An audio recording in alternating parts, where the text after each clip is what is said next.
Hello friends, welcome to my channel Sarihari kitchen. ನಾನು ಸೌಂದರ್ಯ. ಇವತ್ತಿನ ವಿಡಿಯೋದಲ್ಲಿ ನಾವು ಇನ್ಸ್ಟೆಂಟಾಗಿ ಚಕ್ಲಿನ ಹೇಗೆ ಮಾಡ್ಕೊಳ್ಬೋದು. ಕೇವಲ ಅಕ್ಕಿ ಹಿಟ್ಟು ಹಾಗೆ ಉರಿಗಡಲೆ ಇದ್ದರೆ ನಮಗೆ ಚಕ್ಲಿ ಅನ್ನೋದು ರೆಡಿ ಆಗುತ್ತೆ. ಹಾಗಿದ್ರೆ ಈ ಚಕ್ಲಿ ರೆಸಿಪಿನ ಹೇಗೆ ಮಾಡೋದು ಅಂತ ಇವತ್ತಿನ ವಿಡಿಯೋದಲ್ಲಿ ನಾನು ನಿಮಗೆ ತಿಳಿಸ್ಕೊಡ್ತೀನಿ. ಅದಕ್ಕೂ ಮುಂಚೆ ನೀವೇನಾದರೂ ಫಸ್ಟ್ ಟೈಮ್ ನಮ್ಮ ಚಾನಲ್ನ ನೋಡ್ತಾ ಇದ್ದರೆ ಪ್ಲೀಸ್ ಸಬ್ಸ್ಕ್ರೈಬ್ ಮಾಡ್ಕೊಳ್ಳಿ. ಇದನ್ನು ಹೇಗೆ ಮಾಡೋದು ಅಂತ ನೋಡೋಣ ಬನ್ನಿ. ಇಲ್ಲಿ ನಾನು ಈ ಕಪ್ ಅಳತೆಯಲ್ಲಿ 1 ಕಪ್ಪಷ್ಟು ಉರಿಗಡಲೆನ ತೊಗೊಬಿಟ್ಟು ಇದನ್ನು ಡ್ರೈಯಾಗೆ ರುಬ್ಕೊಳ್ಬೇಕಾಗುತ್ತೆ. ನೆಕ್ಸ್ಟ್ ಇಲ್ಲಿ ಒಂದು ಅಗಲವಾಗಿರೋಂಥ ಪಾತ್ರೆಗೆ ನಾನು ಉರಿಗಡಲೆ ತೊಗೊಂಡಿರೋವಂಥ ಕಪ್ಪಲ್ಲೇ 5 ಕಪ್ ಅಕ್ಕಿ ಹಿಟ್ಟನ್ನು ಸೇರಿಸ್ಕೊಳ್ತಾ ಇದ್ದೀನಿ. 5 ಕಪ್ಪು ಅಕ್ಕಿ ಹಿಟ್ಟಿಗೆ 1 ಕಪ್ಪಷ್ಟು ಉರಿಗಡಲೆ ಸಾಕಾಗುತ್ತೆ. ಹೆಚ್ಚು ಕಮ್ಮಿ ಆಗಿಬಿಟ್ರೆ ನಮಗೆ ಚಕ್ಲಿ ಅನ್ನೋದು ಎಣ್ಣೆಗೆ ಹಾಕ್ದಾಗ ಬಿಚ್ಕೊಳ್ಬಿಡುತ್ತೆ. ಅದಕ್ಕೋಸ್ಕರ 5 ಕಪ್ಪಷ್ಟು ಅಕ್ಕಿ ಹಿಟ್ಟಿಗೆ 1 ಕಪ್ಪಷ್ಟು ಉರಿಗಡಲೆನ ಸೇರಿಸ್ಕೊಳ್ಳೋಣ. ಇದನ್ನು ರುಬ್ಕೊಬಿಟ್ಟು ನಾವು ಈ ರೀತಿಯಾಗಿ ಜರಡಿ ಮಾಡ್ಕೊಳ್ಬೇಕಾಗುತ್ತೆ. ಯಾಕೆಂದರೆ ಅದರಲ್ಲಿ ಸ್ವಲ್ಪ ತರಿ ಇರುತ್ತಲ್ಲ, ಅದು ಚಕ್ಲಿ ಒಳಗೆ ಸೇರ್ಕೊಬಿಟ್ರೆ ನಮಗೆ ಚಕ್ಲಿ ಒತ್ತುವಾಗ ಚೆನ್ನಾಗಾಗೋದಿಲ್ಲ. ಅದಕ್ಕೋಸ್ಕರ ನೆಕ್ಸ್ಟ್ ಇಲ್ಲಿ ರುಚಿಗೆ ಎಷ್ಟು ಬೇಕಷ್ಟು ಉಪ್ಪನ್ನು ಸೇರಿಸ್ಕೊಳ್ಳಿ.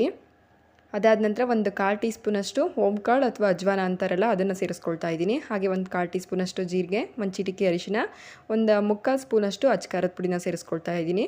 ಹಾಗೆ 1/2 ಅಥವಾ 1/4 ಸ್ಪೂನಷ್ಟು ಕಪ್ಪು ಎಳ್ಳು ಅಥವಾ ನಿಮ್ಮ ಹತ್ರ ಬಿಳಿ ಎಳ್ಳಿದ್ರೆ ಅದನ್ನು ಕೂಡ ಸೇರಿಸ್ಕೋಬೋದು. ಸೇರಿಸ್ಕೊಂಡು ಈ ರೀತಿಯಾಗಿ ಒಂದ್ಸಲ ನೀಟಾಗಿ ಮಿಕ್ಸ್ ಮಾಡ್ಕೊಳ್ಳೋಣ. ಉಪ್ಪು ಖಾರ ಅನ್ನೋದು ಎಲ್ಲ ಕಡೆ ಹಿಡಿಯೋದಕ್ಕೋಸ್ಕರ ಜಸ್ಟ್ ಈ ರೀತಿಯಾಗಿ ಮಿಕ್ಸ್ ಮಾಡ್ಕೊಳ್ಬೇಕಾಗುತ್ತೆ. ನಂತರ ನೀವು ತುಪ್ಪನಾದರೂ ಸೇರಿಸ್ಕೋಬೋದು, ಬೆಣ್ಣೆನಾದರೂ ಸೇರಿಸ್ಕೋಬೋದು. ತುಪ್ಪನ ಆದರೆ ಕಾಯಿಸ್ಬಿಟ್ಟು ಇದಕ್ಕೆ ಸೇರಿಸ್ಕೊಳ್ಳಿ. ನಾನಿಲ್ಲಿ ಟೋಟಲಾಗಿ 1-2 ಸ್ಪೂನಷ್ಟು ಬೆಣ್ಣೆನ ಸೇರಿಸ್ಕೊಳ್ತಾ ಇದ್ದೀನಿ.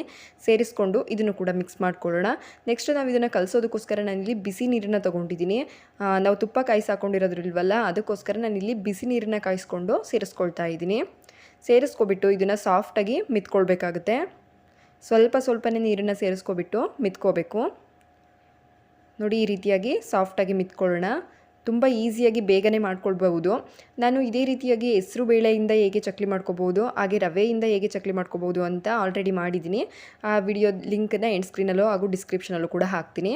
ಅದಕ್ಕೆ ಒಂದು ಹಿಟ್ಟನ್ನು ಮಿದ್ದ ನಂತರ ನಾವು ಅದಕ್ಕೆ ಒಂದು ಪ್ಲೇಟ್ ಕ್ಲೋಸ್ ಮಾಡಿಡಬೇಕು. ಏಕೆಂದರೆ ಅದು ರಫ್ ಆಗಬಾರ್ದು, ಡ್ರೈ ಆಗಬಾರ್ದು. ಅದಕ್ಕೋಸ್ಕರ ನೆಕ್ಸ್ಟ್ ಇಲ್ಲಿ ನಾನು ಚಕ್ಲಿ ಒಳಗೆ ಸ್ವಲ್ಪ ಎಣ್ಣೆನ ಸೇರಿಸ್ಕೊಳ್ತಾ ಇದ್ದೀನಿ. ಸೇರಿಸ್ಕೊಬಿಟ್ಟು ನಾವು ಇದಕ್ಕೆ ಚಕ್ಲಿ ಹಿಟ್ಟನ್ನು ಸೇರಿಸ್ಕೊಳ್ಬೇಕಾಗುತ್ತೆ. ನಾವು ಚಕ್ಲಿ ಹಿಟ್ಟು ಮಿದ್ಮೇಲೆ ಅದನ್ನು ಗಾಳಿಗೆ ಬಿಡಬಾರ್ದು, ಡ್ರೈ ಅನ್ನಿಸ್ಬಿಡುತ್ತೆ. ಅದಕ್ಕೋಸ್ಕರ ಒಂದು ಪ್ಲೇಟ್ ಕ್ಲೋಸ್ ಮಾಡಿಬಿಟ್ಟಿಡೋಣ. ನೆಕ್ಸ್ಟ್ ನೋಡಿ, ನಾನಿಲ್ಲಿ ಚಕ್ಲಿ ಹಿಟ್ಟನ್ನು ಈ ಸಿಲಿಂಡ್ರಿಕಲ್ ಶೇಪಲ್ಲಿ ಮಾಡಿಬಿಟ್ಟು ಅದರೊಳಗೆ ಸೇರಿಸ್ಕೊಳ್ತಾ ಇದ್ದೀನಿ, ಚಕ್ಲಿ ಮೋಲ್ಡ್ ಒಳಗೆ. ನೆಕ್ಸ್ಟ್ ಅದನ್ನು ಕ್ಯಾಪ್ನ ಕ್ಲೋಸ್ ಮಾಡ್ಕೊಬಿಟ್ಟು ನಾವು ಚಕ್ಲಿ ಒತ್ಕೊಳ್ಬೋದು. ತುಂಬ ಈಸಿಯಾಗಿ ಬರುತ್ತೆ, ಎಲ್ಲೂ ಕೂಡ ಕಟ್ಟೋಗೋದಿಲ್ಲ. ನಾವು ಎಷ್ಟು ದೊಡ್ಡ ಚಕ್ಲಿನಾದರೂ ಕೂಡ ಮಾಡ್ಕೊಳ್ಬೋದು. ನೀವು ಬಟರ್ ಶೀಟ್ ಮೇಲೆ ಅಥವಾ ಈ ರೀತಿಯಾಗಿ ಪ್ಲೇಟ್ ಮೇಲೆ, ಪ್ಲಾಸ್ಟಿಕ್ ಕವರ್ ಮೇಲೆ, ಯಾವುದ್ರ ಮೇಲಾದರೂ ಕೂಡ ಚಕ್ಲಿನ ಒತ್ಕೊಳ್ಬೋದು. ಈ ರೀತಿಯಾಗಿ ನಮಗೆ ತೆಗೆದಾಕೋದಕ್ಕೆ ಈಸಿಯಾಗಿ ಬೇಕು ಅಂತ ಅಂದರೆ ನೀವು ಈ ಸಣ್ಣ ಪ್ಲೇಟ್ಗಳು ಬರ್ತಾವಲ್ಲ, ಆ ಪ್ಲೇಟ್ಗಳ ಮೇಲೂ ಕೂಡ ಒತ್ಕೊಳ್ಬೋದು. ನೋಡಿ, ಈ ರೀತಿಯಾಗಿರೋವಂಥ ಸಣ್ಣ ಪ್ಲೇಟ್ಗಳ ಮೇಲೆ ಒತ್ಕೊಂಡ್ರೆ ನಮಗೆ ಎಣ್ಣೆ ಒಳಗೆ ಹಾಕಬೇಕಾದ್ರೆ ತೆಗೆದು ಹಾಕೋದಕ್ಕೆ ತುಂಬ ಈಸಿ ಆಗುತ್ತೆ. ಅದಕ್ಕೋಸ್ಕರ ಈ ರೀತಿಯಾದಂಥ ಸಣ್ಣ ಪ್ಲೇಟಲ್ಲೂ ಕೂಡ ನಾನು ಒತ್ತಿ ತೋರಿಸ್ತಾ ಇದ್ದೀನಿ. ನೆಕ್ಸ್ಟ್ ಇಲ್ಲಿ ಎಣ್ಣೆ ಕಾಯ್ದಿರೋವಂಥ ಎಣ್ಣೆಗೆ ನಾವು ಚಕ್ಲಿನ ಸೇರಿಸ್ಕೊಳ್ಳೋಣ. ನಮಗೆ ಚಕ್ಲಿ ಅನ್ನೋದು ಎತ್ತಾಕುವಾಗ ಕೆಲವರಿಗೆ ಭಯ ಆಗುತ್ತೆ, ಎಣ್ಣೆ ಬಿಸಿ ಇರೋದ್ರಿಂದ. ಈ ರೀತಿಯಾಗಿ ನಾವು ಚಪಾತಿ ಎತ್ತೋ ಅಂಥ ಸ್ಪ್ಯಾಚುಲಾದಲ್ಲಿ ಎತ್ತಾಕೋದ್ರಿಂದ ತುಂಬ ಈಸಿಯಾಗಿ ಚಕ್ಲಿನ ಎಣ್ಣೆ ಒಳಗೆ ಸೇರಿಸ್ಕೊಳ್ಬೋದು.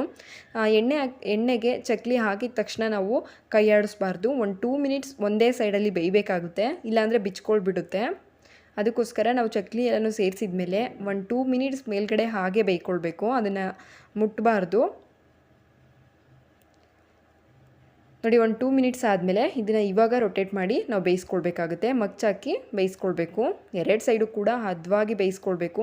ಕೆಲವರಿಗೆ ಚಕ್ಲಿ ಬೇಯಿಸೋದಕ್ಕೆ ಗೊತ್ತಾಗೋದಿಲ್ಲ, ತುಂಬ ಬೇಯಿಸ್ಬಿಡ್ತಾರೆ, ಅದು ಕಟ್ಟಿ ಅನ್ನಿಸ್ಬಿಡುತ್ತೆ. ಇಲ್ಲ ಸ್ವಲ್ಪ ಕಡಿಮೆ ಬೇಯಿಸ್ಬಿಟ್ರೆ ಒಂಥರ ಮೆತ್ತಗೆ ಅನ್ನಿಸ್ಬಿಡುತ್ತೆ. ಚಕ್ಲಿ ಬೇಯಿಸುವಾಗ ಬಿಗಿನರ್ಸ್ಗೆಲ್ಲ ಒಂದು ಟ್ರಿಕ್ಸ್ ಅಂತ ಅಂದರೆ, ನಾವು ಚಕ್ಲಿ ಹಾಕಿದಾಗ ತುಂಬ ನೊರೆ ಗುಳ್ಳೆ ಬರ್ತಾ ಇರುತ್ತಲ್ಲ, ಇದು ಸ್ಟಾಪ್ ಆಗುತ್ತೆ. ನಾವು ಚಕ್ಲಿ ಬೆಂದ ನಂತರ ಇದು ಸ್ಟಾಪ್ ಆಗುತ್ತೆ. ನಾನು ನಿಮಗೆ ತೋರಿಸ್ತೀನಿ ನೋಡಿ. ಇವಾಗ 2 ಸೈಡು ಕೂಡ ಮಗ್ಚಾಕೋಬಿಟ್ಟು ನಾವು ಇದನ್ನು ಬೇಯಿಸ್ಕೊಳ್ಳೋಣ. ನೋಡಿ, ಈ ಗುಳ್ಳೆ ಅನ್ನೋದೆಲ್ಲ ಕಮ್ಮಿ ಆದ ತಕ್ಷಣ ನಮಗೆ ಚಕ್ಲಿ ಅನ್ನೋದು ಕರೆಕ್ಟಾಗಿ ಬೆಂದಿರುತ್ತೆ. ಈ ಟೈಮಲ್ಲಿ ನಾವು ಚಕ್ಲಿನ ಎತ್ಕೊಳ್ಬೇಕಾಗುತ್ತೆ. ನೋಡಿದ್ರಲ್ಲ ಎಷ್ಟು ಈಸಿಯಾಗಿ ಮಾಡ್ಕೊಳ್ಬೋದು ಅಂತ. ಚಕ್ಲಿ ಬೇಯಿಸೋದಕ್ಕೆ ಮಾತ್ರ ಟೈಮ್ ಹಿಡಿಯುತ್ತೆ, ಆದರೆ ಮಾಡೋದು ಈಸಿಯಾಗಿ ಮಾಡ್ಕೊಳ್ಬೋದು. ನಾನು ತಗೊಂಡಿರೋ ಅಂಥ ಕ್ವಾಂಟಿಟಿಲಿ ನನಗೆ ಒಂದು 40-50 ಚಕ್ಲಿ ಆಗಿದೆ. Thank you for watching.